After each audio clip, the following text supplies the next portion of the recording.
देसी चिकेन को जदि आपण मैंने एभली नुआ प्रोसेस प्रस्तुत करेंगे ना देखिए मटन को भी टक्कर देव एत स्वादिष्ट लगे कि फ्रेंड्स आपण मैंने फुल वीडियो को वाच करके बनातु देखिए स्वाद ही भूली पारे जब भी देसी चिकेन आने ना यही रेसिपीटा ही बनवाई पसंद करेंगे। तो देखो ये मुझे देसी चिकेन किसी नहीं आलू कटिंग कर नहीं पुणी पिज नहीं टमाटो नहीं जी आपण मैंने चिकेन से अनुसार सब जिनस ने तापर गोटे आम डेक्ची नवा से एड करदे सोरिष तेल। तो सोरिष तेल जब बनइबे देखिए तार फ्लेवरटा बहुत बढ़िया आसे खाइबा टेस्टी लगे। तापर कौन करेंगे ना आम से एड करदे तेजपत्र आ जीरा अल्प टिके एड करदे टिके भाजी सारापर ये आम जीराटा टिके फुटी सारापर आम से कटिंग करके रखिथिबा पियाज को एड करदे पियाज को एड कर सारापर भलसे टिके मिक्स करदे पियाजरा टिके सॉफ्ट है पर्यंत अपेक्षा करवा पियाजरा जमी कलर चेंज हो तो देखिए माने जल्दी भी सीझी कुकिंग भी फास्ट हम और चिकेन पूरा मिक्स हो। तो देखो तो पियाज टे सॉफ्ट हो सारापर कौन कली ना मुझे चिकेन को धोईकी रखी और से चिकेन को एड करदेली एड कर सारापर कौन करवा ना भलसे टिके आपको मिक्स करदे चिकेन टाक हाई फ्लेम ही आम भलसे मिक्स करके फ्राए करवा जिते बढ़िया से चिकेन ये समय फ्राए हो ना ताहले देखिए सी मैंने आमिषिया स्मेलटा हेनी खायापी स्वादिष्ट लगे और चिकेनटा भी जल्दी सीझीज एमती समस्ते कहते ना कौन मैं देसी चिकेन टे सीझा टाइम लगे किंतु अधिक टाइम लगे जल्दी सीझीज जब ये प्रोसेस प्रस्तुत करेंगे। तो आपण मैंने चिकेन टाक देखिए जापे चिकेनटा केते बढ़िया से पूरा भाजी हो सारी पिज चिकेन सहित ये प्रोसेस टी भाजीदेवे। तो देखिए यही समय ना पूरा 30% पूरा चिकेन पूरा सीझीज भी आउ देखिए खाया भी टेस्टी लगे। तो एबे कौन करेंगे ना ये देखो गोटे जार रे मु अदा रसुण आ कि गोटा मसला आउ अल्प टिके कंचा लंका देकर बाटी देती।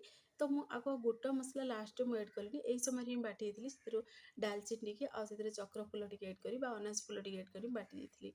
तो से पेस्टा को एड करदे आ घर बेसिक मसला देखो ये नहीं हलदी गुंड नहीं जी आपण मैंने तरकारी से अनुसार सब जिन एड करेंगे पुणी थे कौच आती राग खाइबे ना से अनुसार लंका गुंड एड करदे आते अल्प टिके चिकेन मसला को एड करदे आम अल्प टिके पानी देकरी से मसला को से एड करदे।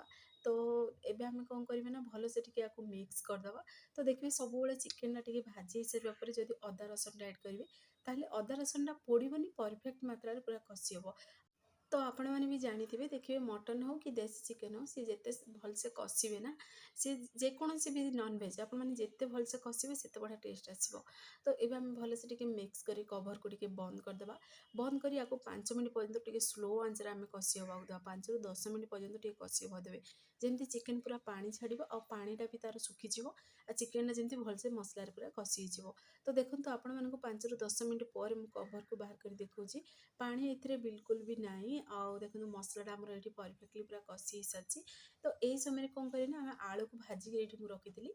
तो आपण मैंने चाहिए कंचा आलू भी एड करेंगे किंतु मु सोरिष तेल टे आलू टे भाजीदेली ये भाजिक एड करने द्वारा कुकिंग भी फास्ट हम जेहेतु ये आम 50% चिकेन पूरा सीझी जाइए आ 50% सीझाक अच्छी। तो यही समय टमाटो आलू को एड करदे आलूटा भी भाजिक जब एड करेंगे ना खायापी टेस्टी लगे। तापर कौन करेंगे ना आम स्वाद अनुसार देदेबा लुण यही समय मुझे लुण को एड करदेली लुण को एड कर सारापर आम कौन करेंगे ना भलसे टिके आपको मिक्स करदे आपण मैंने चाहिए आपको झोल भी रखिपारे किंतु मुझे झोलटा बिल्कुल रखुनी जेहेतु मुझे चिकेन आलूर कषा प्रस्तुत कर तो अनेक थर चिकेन तरकारी बनई खाई देसी चिकेन किंतु यही प्रोसेस रे कषा बनई देखूँ बहुत बढ़िया लगे खायापी रुटी भात नान परोटा सबुथ जबरदस्त पूरा टेस्ट आसो आ बहुत बढ़िया सीझी भी जाइए चिकेनटा आउ एमती लगुला माने जमी आप मटन कषा खाऊँ एत स्वादिष्ट लगुला कि फ्रेंड्स आपण मैंने यही तरीका थे बनातु आपण मान अनुभूति मो सहित सेयार करूँ। तो एबे कौन करिए भलसे मिक्स कर 50% सीझा तो कभर को टिके बंद करी मझी मझे मिक्स करदे ना एमती जब छाड़देवे ना पोड़ीज से प्रति ध्यान दिए अल्प टिके ही मुझे पानी एड करदेली जेहेतु 50% और सीझापी अच्छी तो जमी पोड़बनी सीझ।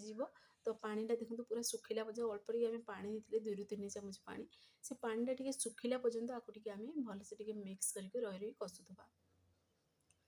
तो आपण मैंने देखी जापे चिकेन तरकारी बनिकी अलरेडी रेडी भी होगा पाखापाखि ये 90% पूरा चिकेन पूरा सीझी भी जाइए और लास्ट अल्प टिके आम एड करदे से गरम मसला एड करदे अल्प टिके कस्तूरी मेथी एड करदे घरे थी बेसी गरम मसला आपण मैंने एड करेंगे ना चाहिए चिकेन मसला एड करेंगे ना गोटा मसला को पाउडर कर एड करेंगे जेहेतु ये मुझे गोटा मसला को बाटी देती मुझे तो स्किप कर दीजिए अधिका गोटा मसला हेल्ले तो देखिए पार्टी की लगे खायापी एत टेस्टी लगे सिंपल तरीका जब प्रस्तुत करेंगे खायापी टेस्टी लगे।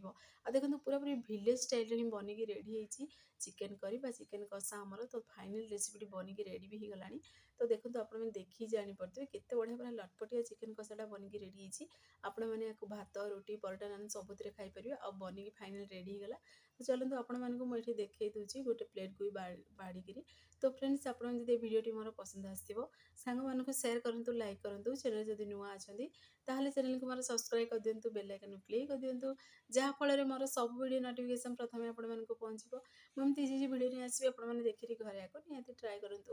ଆଉ ଯଦି ଫେସବୁକ୍ ପେଜ୍ ଦେଖୁଛନ୍ତି ତାହେଲେ ଫେସବୁକ୍ ପେଜ୍ ମୋର ଫଲୋ କରନ୍ତୁ। ଇନଷ୍ଟାଗ୍ରାମରେ ଦେଖୁଥିଲେ ଫଲୋ କରିବାକୁ ଜମାରୁ ଭୁଲନ୍ତୁନି। ତ ଫାଇନାଲି ଦେଖନ୍ତୁ ରେସିପିଟି ବନିକି ରେଡ଼ି ହେଇଗଲାଣି। ଆପଣମାନେ କୋଉ ଜିଲ୍ଲାରୁ ଦେଖୁଛନ୍ତି ମୋତେ କମେଣ୍ଟ ମାଧ୍ୟମରେ ଜଣାନ୍ତୁ। ମୋତେ ବି ଖୁସି ଲାଗିବ ଭିଡ଼ିଓ କେତେ ଦୂର ପର୍ଯ୍ୟନ୍ତ ପହଞ୍ଚୁଛି।